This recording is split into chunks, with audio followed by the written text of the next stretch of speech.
할렐루야. 네, 마스크를 벗어서 인사를 나누기로 합니다. 주문은 악수를 안 하고 족 인사를 해가지고 발로 이렇게 부딪히면서 인사를 합니다.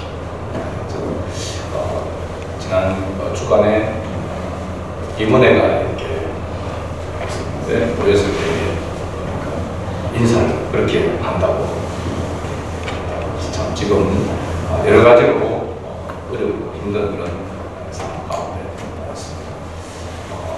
저는 그렇게 생각합니다. 어떻게 보면 한국 교회로 봤을 때에 그리스도인의 입장에서, 목회자 입장에서 보게 되면 이 위기가 절대로 위기로만 끝나지 않냐고, 위기가 기회가 되는 역사가 반드시 있을 것이라고 이렇게 확신합니다.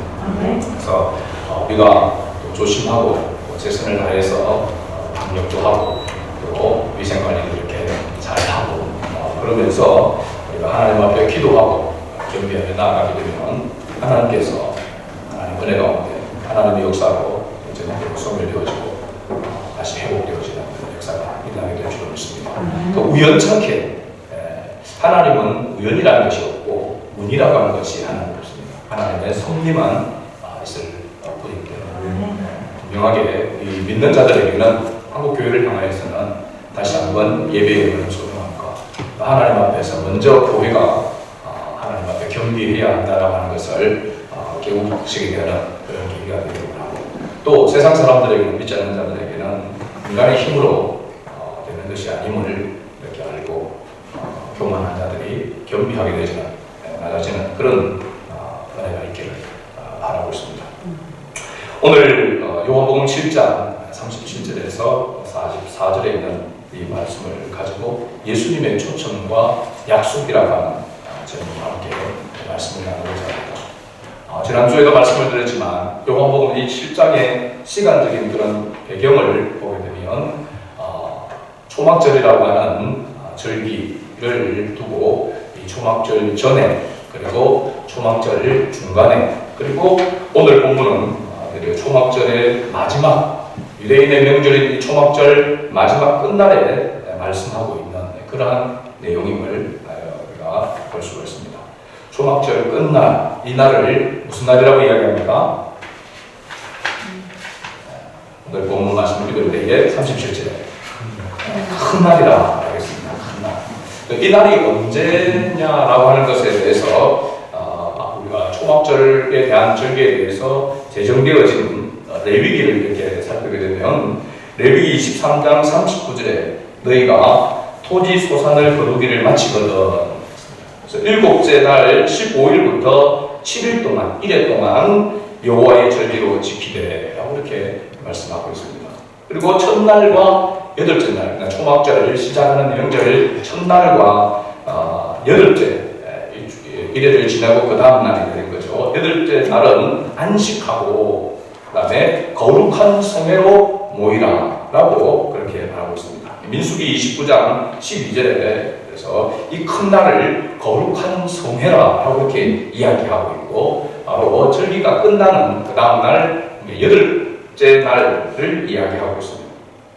민수기 29장 35절에도 보니까 이 15일과 여덟째 날은 장엄한 대회로 모이라 라고 이렇게 기록하고 있습니다. 장엄한 대회, 큰 모임이라 라고 하는 뜻이죠. 그래서 이 부분이 지금 명절이 끝날 큰 날이라고 이렇게 이야기하고 있는 것은 이런 의미가 있다는 것입니다. 그래서 유대인들은 있어서 명절 끝날 큰 날이라고 하는 그 의미가 그들에게는 확 다가오게 되는 것이죠. 그래서 이 레위기와 민수기에 보게 되면 거룩한 성회, 그리고 장엄한 대회로 모여라 라고 이렇게 하나님께서 이스라엘 백성들에게 주신 그 법에 나와 있습니다. 그래서 이 날은 안식일처럼 일상적인 노동도 금지되어 있습니다. 7일 동안, 1회 동안 초막에서 거주해야 합니다. 초막, 요즘 말로 하면 텐트라고 이렇게 이야기할 수 있죠. 이 초막절에 이스라엘 백성들은 애굽의 노예 생활에서 나와 광야에서 초막을 짓고 살면서 하나님을 예배하고 가나안 땅에 들어오게 되는 것이 하나님의 크신 은혜임을 다시 한번 기념하는 그러한 바로 절기로 지켜야 되는 것입니다. 우리가 매일매일의 삶이 하나님의 은혜에 틀림없는 줄로 믿습니다. 매일매일 하나님의 매일매일이 아니라 매시 분초마다 하나님의 은혜 속에 우리가 살아가고 있습니다. 그러나 그럼에도 불구하고 자주자주 하나님의 은혜를 잊어버리고 살 때가 너무 많습니다. 하나님은 이러한 것을 잘 아시고 이스라엘 백성들도 하나님의 은혜를, 하나님의 역사하심을 자주자주 잊어버리기 때문에 그것을 다시 기억하고 잊어버리지 않도록 하기 위해서 특별한 때, 특별한 기간을 정하여서 이스라엘 백성들이 하나님에 대한 하나님의 구원과 그 구원의 은혜에 대하여서 기억하며 지내도록 하기 위해서 이러한 절기를 허락하셨다는 사실입니다.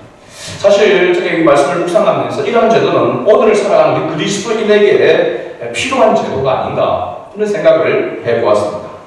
1년 중 특별히 한 주간을 시간 내어서 가족과 함께 집을 떠나서 야외에서 텐트를 치고 지내면서 하나님께서 베풀어주신 구원의 은혜, 또 지나온 한 해 동안 베풀어주신 그 은혜를 생각하고 하나님의 인도하심과 하나님의 지키심과 하나님의 보호하심을 생각하며 특별히 온 가족이 함께 감사하는 그러한 시간을 보내야 돼요. 예전에는 그런 부분도 있는 것 같아요.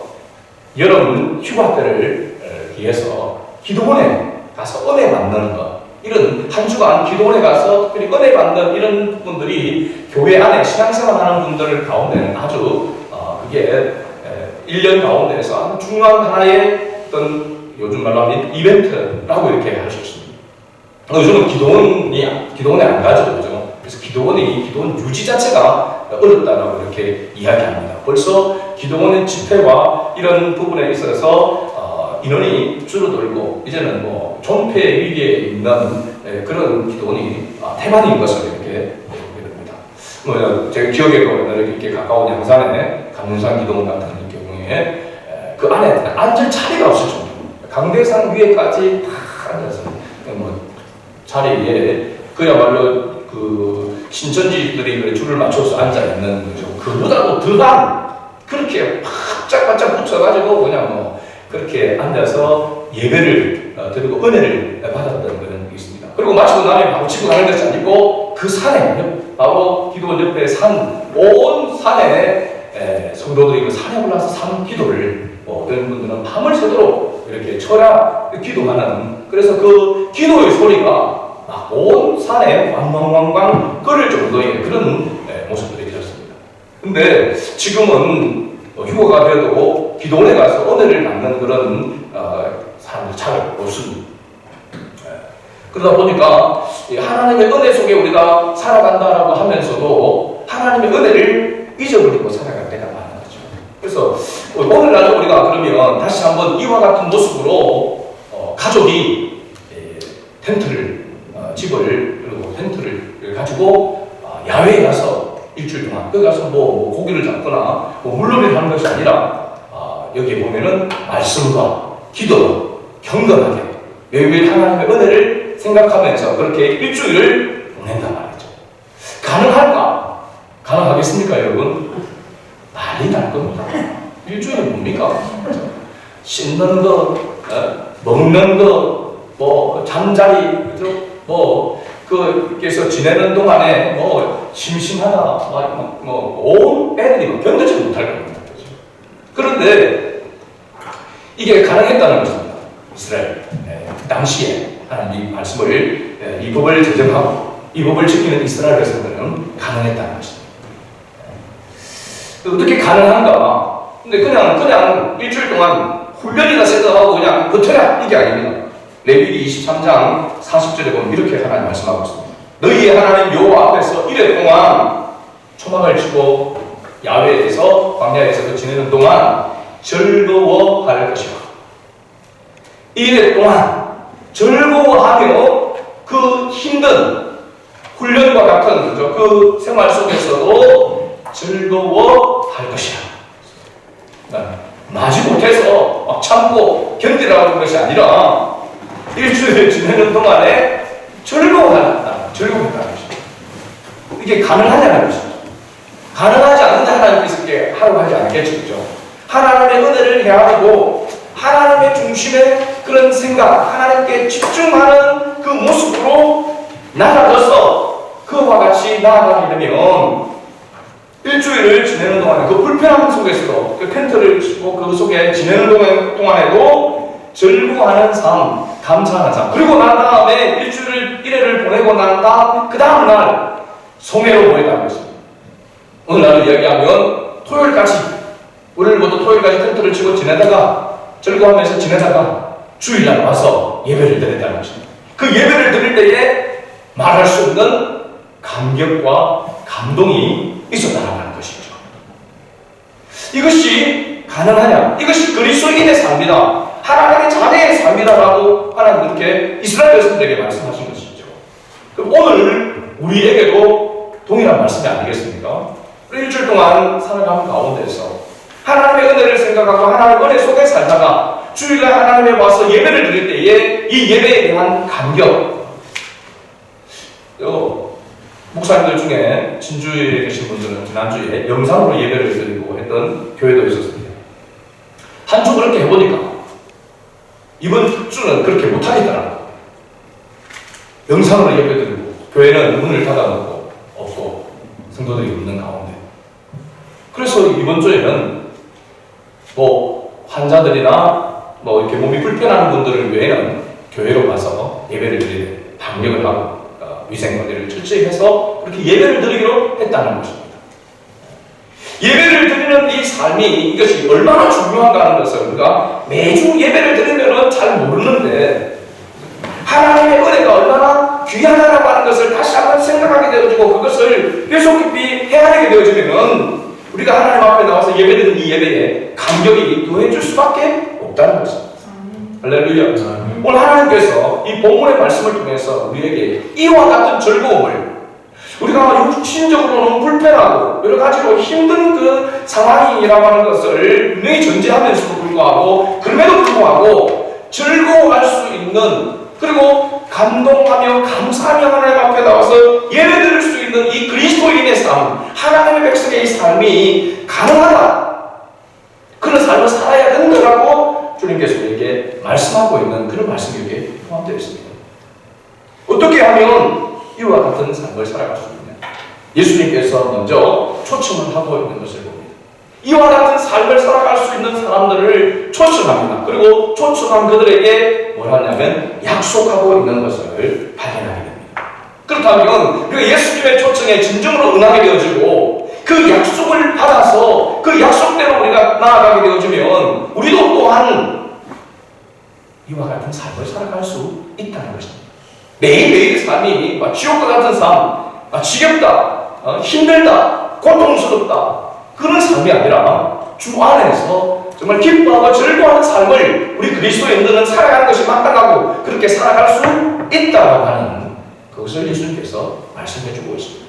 우리가 모두가 예수님의 초청을 받아서 예수님을 믿는 성도들의 자리에 나와 앉아있지만 다시 한번 예수님의 이 초청 앞에 그리고 예수님께서 약속한 선물을 주겠다고 약속한 그 약속의 말씀을 붙들고 그 말씀에 따라서 순종하며 나아갈 때에 우리에게도 다시 한번 주님으로 인하여 즐거워하는 삶, 우리의 삶이, 우리의 상황이, 이런 형편이 어렵고 힘든 가운데 있지만 주님으로 인하여 즐거워하는 삶을 살아가는 이것이 복인 줄 믿습니다. 이게 하나님께서 그리스도인에게만 하나님의 자녀에게 주신 특별한 은총이요 복인 줄 믿습니다. 이것을 다시 회복하는 그런 은혜가 있기를 다시 한번 주의 이름으로 축복합니다. 네. 첫 번째, 예수님이 초청하시는 것을 봅니다. 예수님은 바로 초청하시는 것입니다. 오늘 본문을 보면 유대인의 명절 끝나고 큰 날이다. 많은 사람들이 모여 있었습니다. 이 날이 7째 날일 수도 있고 8째 날일 수도 있다라고 이야기하는데 7째 날이라고 하면 마지막으로 제단에 물을 붓는 의식이 진행되고 있었을 것이고 8째 날이라고 한다면 물을 붓는 의식이 다 끝나고 난 다음이라고 이렇게 말할 수 있습니다. 초막절 절기 기간 동안에 제사장이 매일 신령한 곳에 가서 거기에서 물을 담아서 금그릇에 물을 담아서 성전으로 가져가서 그 성전에 올라와 제단에 물을 붓는 그 의식이 있었다고 합니다. 이 의식은 주전 200년부터 이렇게 시작되었다고 하는데 이런 의식에 두 가지 의미가 있는데 하나는 이스라엘 백성들이 광야 생활을 할 때에 물을 공급해 주신 하나님의 그 은혜를 기억하는 그러한 기념으로 이와 같은 의식을 가졌다고 합니다. 출애굽기 17장에 나오죠. 이스라엘 백성들이 목이 말라서 사실 광야 이스라엘이라고 하는 이 지역 자체가 물이 귀합니다. 물. 그래서 성지순례 갔을 때 이스라엘은 물 한 병에 우리나라 돈 2,000원을 하더라고요. 작은 물병이잖아요.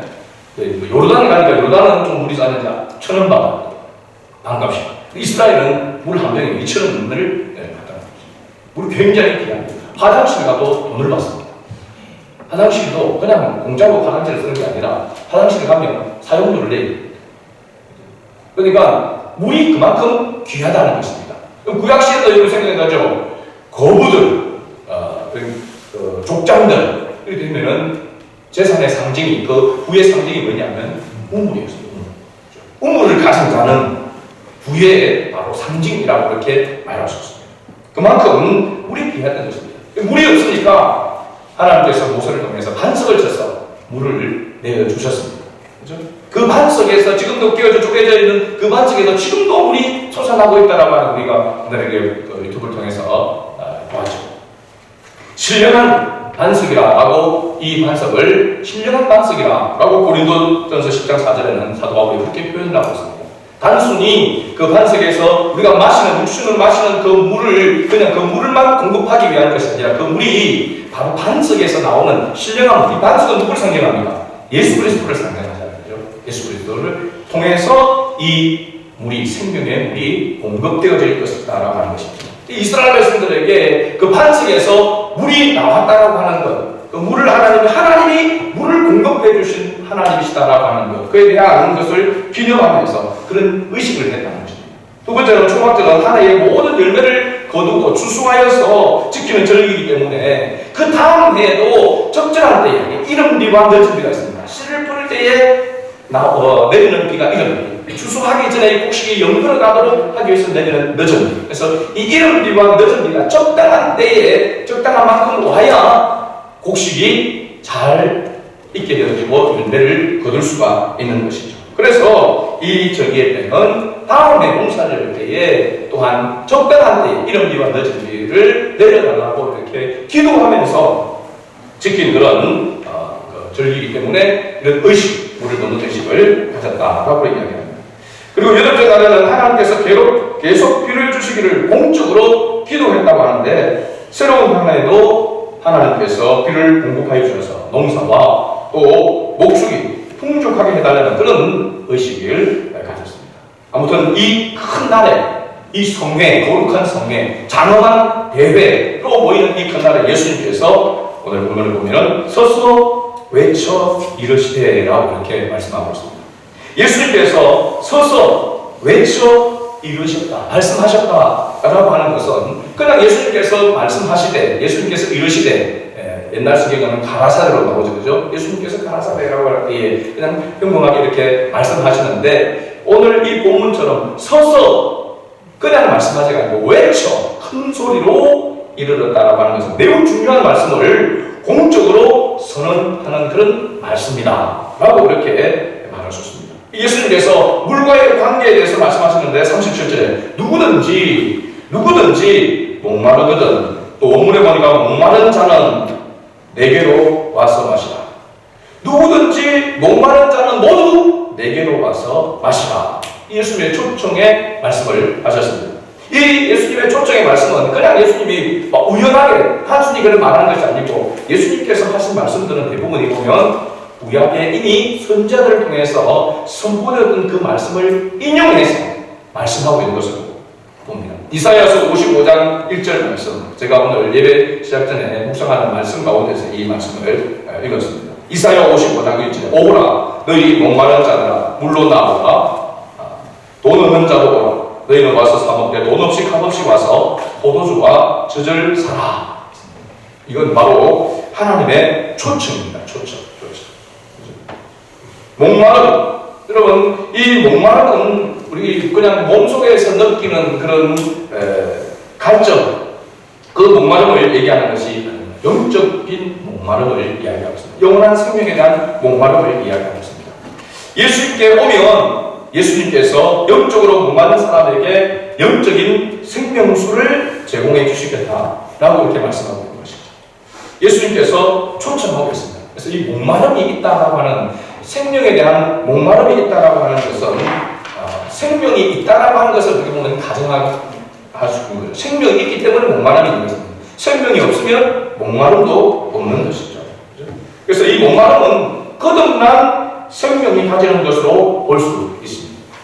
우리 스스로 목마를 수 있는 생명이 있다는 것으로 볼 수는 없고, 그렇죠? 하나님께서 생명을 주신 그 사람은 목마름을 가지게 된다라고 하는 것을 말하고 있죠. 여러분, 기독교와 다른 종교가 근본적으로 다름이 여기에 있는 것을 봅니다. 다른 종교는 자기 스스로 깨닫고 어떤 어느 세계로 들어가는 것을 이렇게 추구하게 되었습니다.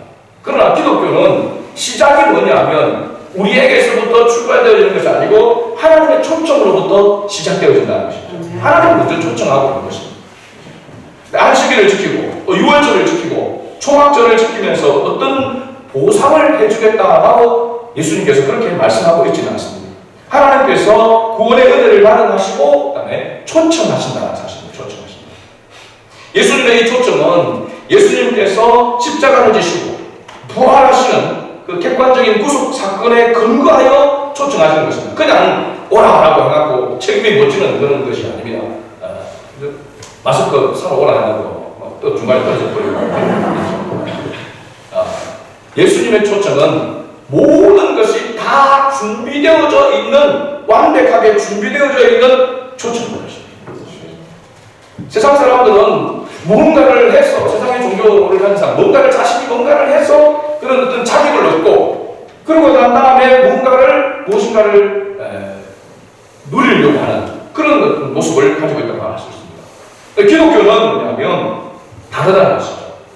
여러분, 여기 보면은 밥상을 차린다라고 한다면 다른 세상의 종교들은 자기가 스스로 밥상을 차려놓고 자기가 경배하는 그 신을 와서 밥상에 초청을 해서 잡수라고 이렇게 이야기하죠. 그분이 종교를 보면은 그렇습니다.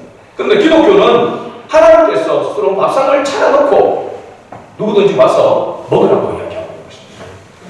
그것이 다른 것이죠. 그리고 먹을 수 있는 그 생명, 그리고 먹고 난 다음에 그 힘으로, 주님이 주신 그 힘으로 하나님의 나라를 위해서 살라고 이야기합니다. 그러니까 생명을 얻는 것도 하나님의 은혜예요. 그 생명을 가지고 살아가는 것도 하나님의 은혜. 모든 것이 하나님의 은혜로 나아가는 이 고백을 할 수밖에 없는 것이 그리스도인입니다. 믿습니까? 그래서 사도 바울이 그렇게 고백했잖아요. 나의 남은 것은 하나님의 은혜로다. 사도 바울이 얼마나 능력 있게, 얼마나 힘 있게 자기 일들을 감당을 했습니까?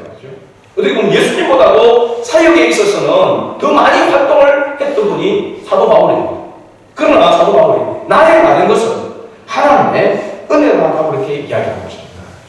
그것은 바로 예수님께서 나를 초청하시고, 그리고 나에게 주님을 위해서 살아갈 수 있는 그 힘도 공급해 주시고, 모든 것이 시작과 끝부터 하나님께서 은혜로 해 주셨다라고 하는 것을 깨닫기 때문에 이와 같은 고백을 할 수 있는 것입니다. 할렐루야. 우리가 살아가는 가운데 매일 모든 것은 내가 열심히 일하고 내가 열심히 노력하고 그래서 뭔가 정치되어지는 것이 그렇기 때문에 내가 내 것이라고 생각하는 것이 하나님이 없는 사람의 모습입니다. 하나님의 은혜를 모르는 사람의 모습이죠. 하나님의 은혜를 아는 사람은 내가 이런 직장을 가질 수 있는 것도, 그죠? 내가 일할 수 있는 힘이 있는 것도, 그 모든 것이 하나님이 주신 은혜다라고 하는 것을 알게 되는 것입니다. 그래서 여러분, 직장에서 나가서 일을 할 때에 이런 교회 안에서만 그리스도인이라, 직장에 있는 그 자리에 있는 것도 여러분 그리스도인입니다. 칼빈은 그렇게 이야기했습니다. 그리스도인이 가진 직업은 성직이라고 했습니다. 교회의 목회자만 성직자가 아니라, 그죠? 그리스도인이 가서 머무는 직업, 그 모든 것도 성직이라고 이야기했습니다. 그 말은 뭐냐면, 자기가 거기에서, 직장에서 내가 일을 하고, 어떤 일을 하든지 그 일을 하면서 하나님의 자녀로서의 빛과 소금의 역할을 감당하게 되어지면은, 하나님은 거기에 그와 함께 하셔서 거기에서 하나님의 나라를 확장시켜 나간다는 겁니다. 생명의 역사를 일으킨다는 것이죠. 일을 가정이면 가정에서, 직장이면 직장에서, 그리스도인이 가는 곳마다 머무는 곳마다 함께 하신다는 겁니다. 그리스도인이 어떤 모습으로 임하게 될 때에 하나님의 은혜를 구하고, 하나님 오늘도 이 일들, 내가 같은 이 일들을 하면서 하나님 주시는 지혜로 감당하게 도와주옵소서. 그와 같은 모습이 있어야 한다는 사실입니다. 그래서 누구보다도 타고나게 지혜롭게 그 일을 감당해낼 수 있는 사람이 바로 그리스도인이라는 사실입니다. 그런 역사로 지금 이렇게 흘러가는 것이죠. 그래서 모든 것이 하나님의 은혜라고 하는 사실을 우리가 잊지 말아야 된다는 사실입니다. 그래서 오늘날 우리가 가끔씩은 시간을 내어서 하나님께서 베풀어 주신 이 은혜를 다시 회상하고 기억하고 생각하면서 또 하나님의 그 은혜를 구하는 이와 같은 모습들이 우리에게 있어야 될 줄로 믿습니다. 하나님 오늘 우리를 초청하고 있습니다. 누구든지 주님이 초청하는 이 자리에 나오게 되어지면 하나님께서 우리에게 목마름을 채워주시는 그런 분이시다라고 하는 것을 우리가 기억해야 됩니다. 그래서 두 번째는 예수님의 초청에 응한 이들에게 예수님께서 약속의 선물을 주신다는 사실. 38절을 다시 읽어보겠습니다. 38절. 나를 믿는 자는 성경의 이름과 같이 그 배에서 생수의 강이 흘러나오리라 하시니. 이 말씀에 대한 해석을 사도 요한이 39절에 하고 있습니다. 이 38절의 말씀, 이게 뭔 뜻이냐에 대한 말씀이 39절에 나옵니다. 39절을 같이 읽어봅니다. 이는 그를 믿는 자들이 받을 성령을 가리켜 말씀하신 것이라. 예수께서 아직 영광을 받지 않으셨으므로 성령이 아직 그들에게 계시지 아니하시더라. 나를 믿는 자는 성경의 이름과 같이 그 배에서 생수의 강이 흘러나라. 배에서 생수의 강이 흘러나라. 그 생수의 강이 뭐냐? 39절에 성령이다 라고 이렇게 말하고 있습니다. 그런데 지금 그 당시에 예수님이 이와 같이 머물고 있는 당시에는 아직까지 성령이 그들에게 계시지 아니하시더라. 예수께서 영광을 받지 아니하셨으므로 그렇게 말하고 있습니다. 그러면 예수님께서 영광을 받으신 그때에 성령이 그들에게 임하게 될 것이라고 말하고 있죠. 예수님께서 영광을 받으시는 때가 어느 때냐? 바로 예수님이 십자가를 지는 때. 예수님께서 십자가를 지시고 구원의 사역을 완성하고 그 다음에 3일 만에 부활하시고 승천 하나님 우편에 올라가시고 난 다음에 열흘 만에 성령이 그들 가운데 강림하셨습니다. 그리고 성령이 강림하고 난 다음에 그 성령은 그 믿는 자들 속에 함께 하셨다는 사실입니다. 오늘도 마찬가지입니다. 오늘도 이 성령은 믿는 자들 가운데 함께 하십니다. 배에서 생수의 강이 흘러나리라. 이 배는 바로 이 배를 이야기합니다. 배는 몸의 중심을 이야기한다라고 얘기할 수 있습니다. 그래서 원어에 보니까 그의 배라, 그 배에서라는데 그의 배라 믿는 자 그 배를 이야기하는데 이 배라고 하는 것이 보면은 우리 가장 존재의 깊은 곳, 전 인격의 중심 자리 뭐 이런 의미를 가지고 있습니다. 그러니까 우리 속 깊은 곳에서부터 성령의 역사가 나타나게 된다고 하는 것을 말씀해주고 있죠. 자, 그러면 구약시대에 성령이 없었습니까? 성령이 있었죠. 그죠? 구약시대에도 성령의 역사가 있었습니다. 이 성령도 동일한 본질의 하나님이라고 했죠. 그죠? 성령은 이 세상이 창조되기 전부터 성령은 삼위일체로 함께 존재하셨습니다. 그런데 이 성령이 믿는 자들 속에 내주하여 함께 거하는 때가 언제부터냐라고 할 때는 예수님께서 십자가 사역을 감당하시고 구원 사역을 감당하시고 난 다음에는 이 성령이 각 심령 믿는 자들 속에 내주하여 계신다는 사실입니다. 이게 엄청난 큰 축복이라고 하는 사실이죠. 구약 성도들은 맛보지 못한 것입니다. 구약의 이스라엘 백성들은 맛보지 못한, 구약의 이스라엘 백성들에게 성령은 그들에게 나타날 때에 공동체 가운데 무리 중에 또 특별한 때에 특별한 장소에서 특별한 사람에게만 일시적으로 나타나셨습니다. 역사하셨습니다. 그러나 신약에 와서 예수를 믿는 자들에게는 이 성령이 그 안에 함께하고 있다는 사실입니다. 할렐루야. 여러분, 이게 너무 중요한 것입니다. 이 성령이 있는 사람은 반드시 이 성령의 열매가 나타나게 되어 있고 이 성령의 역사가 나타나게 되어 있습니다. 그래서 그 성령이 우리에 있다는 것은 곧 생명이 우리 속에 있다는 겁니다. 그리고 가끔씩 그렇게 제가 예를 들어 식물, 그죠? 생명이 있는 식물은 물을 주고 그렇게 하면 시간이 지나면 그게 싹이 나게 됩니다. 그죠? 그리고 잎을 피우고 꽃을 피우게 되어지죠. 생명이 없는 것은 아무리 그게 영양 주사를 꽂고 물을 주고 해도 절대로 싹을 틔우지 않습니다. 그래서 성령이 그 속에 있다라고 하는, 믿는 자 속에 있다라고 하는 것은 엄청나게 큰 역사라고 말할 수 있고 축복이라고 하는 것이죠.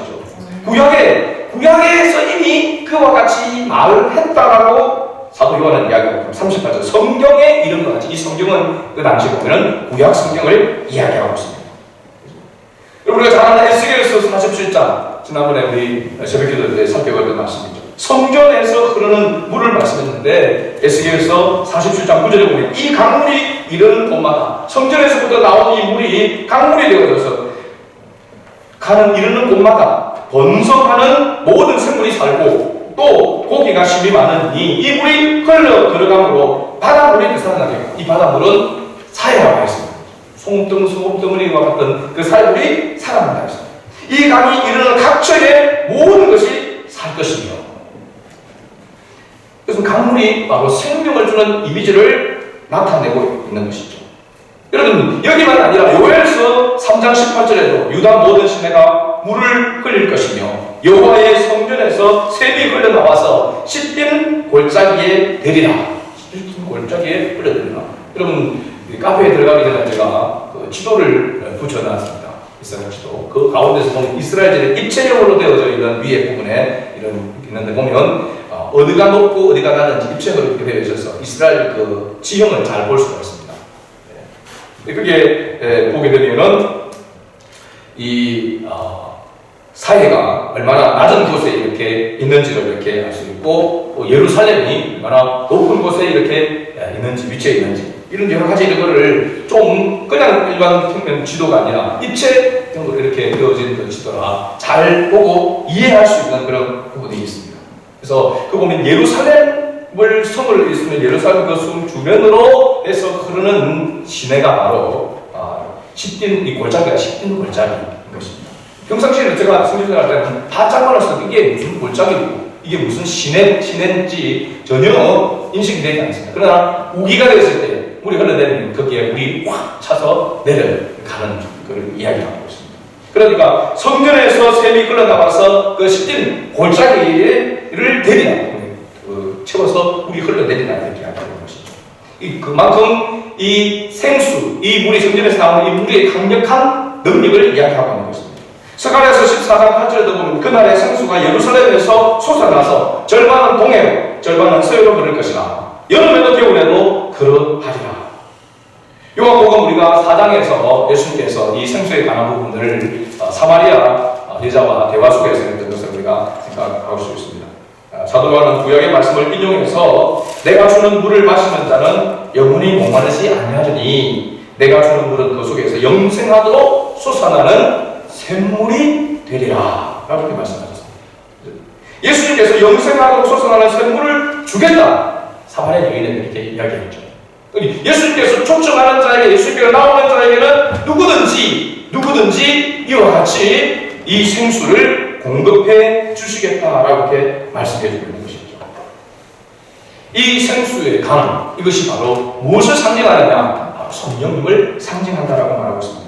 누가복음 우리 1장 13절에 보면 예수님께서 너희가 밤낮으로 구하는 자에게 좋은 것을 주시지 않겠느냐. 이 좋은 것이 바로 뭐냐면 성령이라고 하는 것을 알 수 있습니다. 다른 성경에는 이 좋은 것을 성령을 주시지 않겠느냐라고 그렇게 말하고 있죠. 예수님께서 말씀하신 이 성령이 오심으로 인해서 또 뭐가 시작됐느냐면 종말의 시작이라는 것입니다.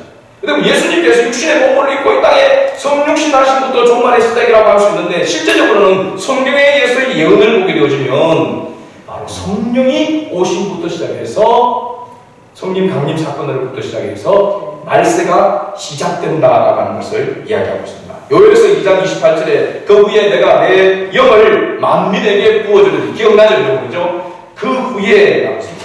사도행전 2장 17절에는 이 요엘서 말씀을 인용해가지고 이야기하고 있는데, 누가 그 후를 뭐라고 표현하면 말세에 내가 내 영을 만민에게 부어주리. 그러니까 성령이 오물부터 시작해가지고 말세가 시작되어졌다라고 하는 것을 이야기하고 있습니다. 그러니까 지금 우리가 살고 있는 시대는 말세를 살아가고 있다라고 하는 것을 알 수 있습니다. 그러므로 다른 말로 표현하면 이 말세를 살아가는 이 시대는 무엇의 역사가 있다? 성령의 역사가 있는 시대 속에 있다라고 이렇게 말하고 있는 거죠. 이때가 끝나고 나면 은혜를 받고 싶어도 받을 수 없는 때가 온다는 것을 이야기하고 있습니다. 그래서 사도 바울은 지금이 곧 은혜 받을 만한 때요, 지금이 바로 구원의 때라라고 이야기하고 있는 것이죠. 성령이 하나님이 초청하면 이 성령을 받을 수 있는 기회가 있는 지금 때라라고 하는 것을 이야기하고 있습니다. 중요한 것은 이 하나님의 초청에 응해야 된다는 사실입니다. 우리가 복음을 전하는 것은 하나님을 대신해서, 예수님을 대신해서 초청하는 것이죠.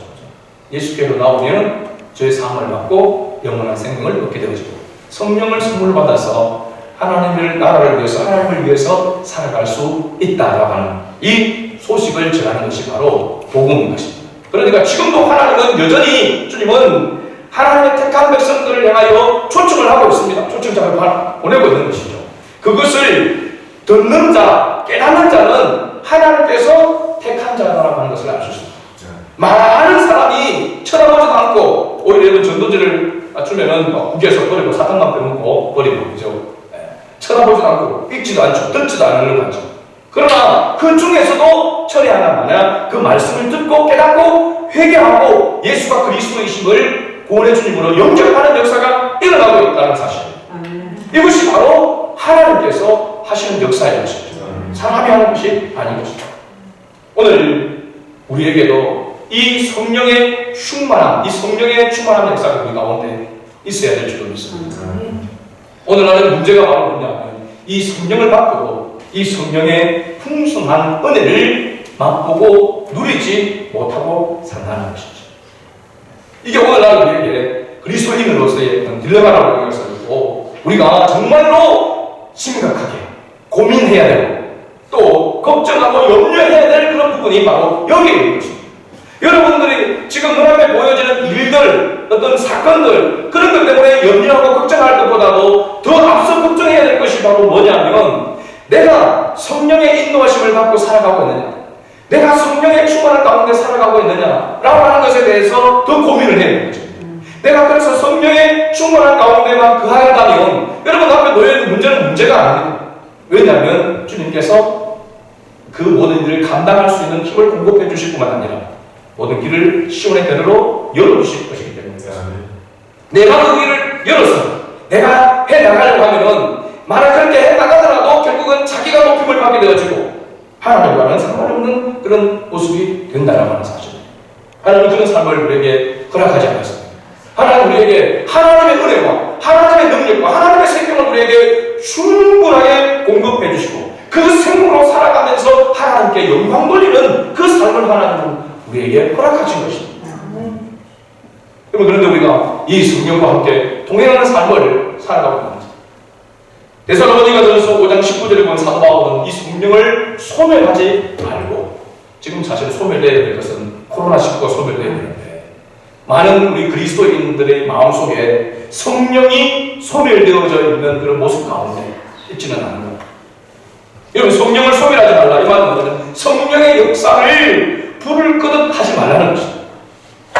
성령의 감동과 성령의 역사가 일어나는데 그것을 스스로 끄지 말라는 것입니다.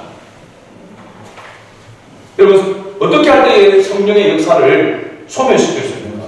성령의 불을 끄는 일을 하는가? 성령님께서 하나님의 말씀으로 하나님의 기쁘신 뜻을 가르쳐 주시는데 듣지 않을 때 성령의 불을 끄는 바로 모습을 갖습니다. 두 번째는 성령님께서 우리로 하여금 하나님 아버지와 교제하도록 하시는데 기도를 게을리하게 해요. 하나님의 말씀을 붙들고 하나님과 기도로서 교제하는 그 교제가 식어지게 됩니다. 세 번째는 성령님께서 우리에게 육체의 욕심을 버리라고 하는데 그렇지 못하고 끊임없이 계속해서 육신의 욕심을 위해서 나아갈 때. 네 번째는 자신을 부인하지 못할 때. 나의 나라가 하나님의 은혜인데 자꾸 내가 주인이 되어서 주도자가 되어서 살아가려고 하는 거예요. 다섯 번째는 성령께서 은사를 주시고 그 은사를 주셔서 달란트를 주셔서 교회를 섬기도록 하는데 그렇지 않을 때 은사를 주셨음에도 불구하고 주님을 위해서 사용하지 않는 때 그러면 은사가 어떻게 됩니까? 소멸되게 됩니다. 주신 은사도 소멸되게 됩니다. 그 다음에 첫 번째, 성령님께서 여러 가지 역사로 깨닫게 하시는데 귀를 막을 때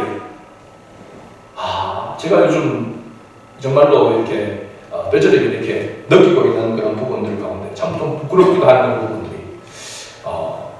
교회라고 할 때 이 교회가 예배만이 아니라 더 중요한 그런 부분이 있는데 예배를 예배답게 드려지도록 하고 하는 그런 모습이 되려고 하면 뭐가 더 선행되어져 있느냐? 하나님을 아는 지식이 더해져야 된다는 사실. 그 하나님을 아는 지식이 되어진다는 것은 하나님의 말씀을 더 깊이 알아야 된다는 사실이죠. 그런데 그렇게 하나님에 대하여 더 알아가도록 하는 그 부분에 대해서 내가 잘하고 있었는가? 그렇지 못합니다. 그래서 정말로 중요한 것이 무엇인가라고 하는 것을 요즘 더 깨닫고 제가 요즘 공부를 더 열심히 하고 있습니다. 연구를 더 열심히 하고 있습니다. 내가 더 많이 준비되어져서 하나님께서 이것을 내 마음에 뜨거운 마음을 이렇게 주시는데 이걸 내가 잘 이렇게 준비하여서 이것을 우리 하나님께서 맡기신 양무리들에게 잘 먹일 수 있는 그런 목회자가 되어야 된다. 내 남은 목회 생활 가운데 이것이 더 중심이 되고 우선이 되어야 되겠다라고 하는 생각을 하게 되십니다. 왜냐하면 몰라서 무지하여서 깨닫지 못하여서 하나님을 제대로 바르게 섬기지 못하는 그런 모습이 너무 많다는 것입니다. 하나님을 어떻게 섬겨야 될지, 우리가 하나님의 자녀로서 어떻게 생활 속에서 살아가야 될지, 어떤 모습으로 살아가야 될지, 그렇게 그걸 안다고 한다면 우리가 그리스도인이라고 하는 것을 부끄럽게 여기지 아니하고 어느 곳에 있든지 담대하게, 당당하게 살아갈 수 있는데 그러면서도 하나님의 은혜 가운데서 늘 감사하면서 충분한 삶을 살아갈 수 있는데 그렇지 못한 이유가 제대로 알지 못하니까 어떻게 무엇을 어떻게 행동해야 될지, 어떻게 말해야 될지, 가정에서, 직장에서 어떻게 살아야 될지를 잘 모르는 것입니다. 교회에 오면은 뭔가 좀 마음이 좀 그래도 평안한데 교회 밖에 나가면 내가 혼자 싸워야 되는, 세상과 싸워야 되는 그와 같이 그렇게 느껴지니까 나 혼자라고 하는 것을 생각이 되니까 때로는 낙심이 되어지고 절망하게 되십니다. 우리는 혼자가 아닙니다. 어느 곳에 가든 혼자가 아니에요. 성령이 함께 하십니다. 말할 수 없는 능력으로 역사하시는 성령이 함께 하심을 우리가 알아야 하는 것이죠. 그래서 우리가 하나님의 초청을 받고 하나님께서 약속하신 이 성령으로 나아가게 되어지면 반드시 우리 그리스도인의 삶 속에 성령의 열매가 맺어져야 된다는 사실입니다. 여러분, 성령의 열매 9가지 열매 우리가 잘 외우기도 하고 압니다. 사랑과 희락과 온유와 오래 참음과 자비와 양선과 충성과 절제의 열매를 맺어야 된다. 그런 열매가 우리의 삶 속에 맺어지게 되어지면 우리가 얼마나 풍요롭고 얼마나 감사하며 감격하며 살아갈 수 있겠습니까? 그러나 예수 믿은 데도 10년이 넘고 20년이 30년이 됐는데도 성령의 열매가 아닌 계속해서 안 좋은 열매가 맺어지고 있다고 하는 것은 근본적으로 문제가 있다고 하는 것이죠. 성령의 역사를 우리가 끄고 있는 것이죠. 성령의 역사가 일어날 때 그 성령의 불이 더 활활 타오르도록 그렇게 해야 되는데 스스로 성령의 불을 끄고 있으니 어찌 우리가 하나님의 자녀다운 삶을 살아갈 수 있느냐. 성령과 동행하는 삶이 그리고 성령 충만한 삶입니다.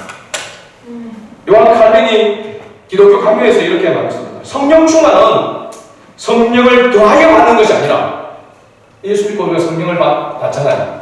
그러면 예수 믿고 난 다음에 또 성령을 달라고 우리가 기도하는 것은 맞는 겁니까? 안 맞는 겁니까? 안 맞는 거죠. 그죠? 성령이 네 속에 있는데 뭘 또 따라 하느냐? 그죠? 예수 믿는 자 속에 뭐가 있다고 했습니까? 성령이 있다고 했습니다. 근데 우리 예수 믿는데도 불구하고 자꾸 성령을 달라 이렇게 얘기합니다. 성령을 달라고 하지 말아야 되고 성령 충만을 달라고 기도해야 됩니다. 성령 충만하다. 그래서 요한 칼빈은 성령의 충만은 성령을 더하여 받는 것이 아니라 주께서 내 안에 마음껏 사시도록 회개하고 기도하며 말씀을 묵상하는 것이다. 할렐루야. 주께서 내 안에 마음껏 사시도록, 활동하시도록, 역사하시도록 회개와 기도와 말씀을 묵상하는 것이다. 그러면 우리가 성령에 충만하려면 회개가 이루어져야 됩니다. 회개가 어떻게 이루어집니까? 그냥 뭐 회개됩니까? 반성하는 것이 회개입니까? 무엇이 전제되어야 됩니까? 말씀에 비추어야 되는 것이죠. 말씀에 비추어져서 이 말씀에 내가 맞지 않는 부분들을 하나님 앞에 내어놓고 고백하는 것입니다. 하나님의 말씀은 이랬는데 이와 같은 나는 이 길로 가고 있는 것에 대해서 돌이키고 회개하고 다시 돌이키고 하나님의 길로 나아가는 것이 회개입니다. 이런 삶을 살아가려고 하면은 우리가 육신적으로 이런 삶을 살아가면 너무 고달픈 겁니다. 왜냐하면 자기를 포기해야 되니까. 그런데 하나님의 은혜의 성령이 충만하게 역사하게 되어지면 하나님께로 돌이키는 것이 즐겁게 되는 것입니다. 여러분과 주님을 위해서 사는 삶은 고난의 삶, 고통의 삶이 아닙니다. 예수님의 짐은 쉽고 가벼움이라고 했습니다. 예수님을 위해서, 주님을 위해서 살아가면서 나는 괴롭다, 내 팔자가 왜 이러냐, 여러분 그건요 믿음이 없다는 소리예요. 성령에 내가 충만하지 못한 믿음이 있다는 뜻은 성령에 충만하지 못하다는 소리입니다. 예수님을 위해서, 주님을 위해서 살아가는 삶은 내 삶이 육체로 힘들고 여러 가지로 상황이 복잡하고 괴로워도 주님으로 인하여서 즐거워하고 기뻐하고 나는 평안하다, 괜찮다, 감사하다, 밑바닥에 내려간데도 감사하다 라고 하는 거죠. 그래서 어느 때에 우리의 믿음이 빛을 발하는가? 고난 속에서 빛을 발하는 것이죠. 고난이 어려움이 닥치면 어떤 사람들은 그냥 주저앉아 버립니다. 도망가 버립니다. 그렇죠? 그런데 그 속에 성령이, 예수의 생명이 있는 자는 고난의 자리에 가면 갈수록 밟으면 밟을수록, 밟히면 밟힐수록 거기에서 더 꽃이 피어나는 것입니다. 세상이 쏟아나는 것입니다. 그럼 옛날에 그런 기억납니까? 시골에 있었는데 겨울에 보리밭 밟기를 했습니다. 땅이 겨울에 얼어가지고 솟아오른단 말이죠. 흙이. 그러면은 뿌리가 얼어나게 돼서 보면은 이게 얼어서 죽어버리는 거죠. 그래서 뭐냐면 겨울에 그 보리밭 밟기라는 겁니다. 다져주는 것이죠. 그러면 다시 세상이 돋아나는 것과 같은 모습이죠. 바로 우리 그리스도인에게서 여러분 여러 가지 여러 모양으로 어려운 일이 닥치게 되어지고 힘든 일이 닥치게 되어지고 할 때에 여러분 우리가 꼭 기억해야 될 것은 이때가 더 주님을 붙들 때다. 이때가 내가 하나님께로 돌이켜야 될 때고 하나님께로 더 나아갈 때고 하나님 앞에 더 간절히 기도할 때다. 그렇게 구하고 나아가면 하나님의 성령이 우리 속에 역사함으로 말미암아 위기가 기회로 바뀌는 역사로 나타나게 된다는 사실. 오늘 이 자리에 참석하는 사람들 중에 아직 예수님의 초청에 응하지 않았다면 진심으로 예수님의 초청에 응하시길 바랍니다. 또한 이미 예수님의 초청에 응한 사람은 날마다 진리의 말씀에 귀를 기울이고 깨닫고 그 말씀에 순종함으로 성령 충만한 삶을 맛보고 누리며 살 수 있기를 주의 이름으로 축복합니다. 아멘.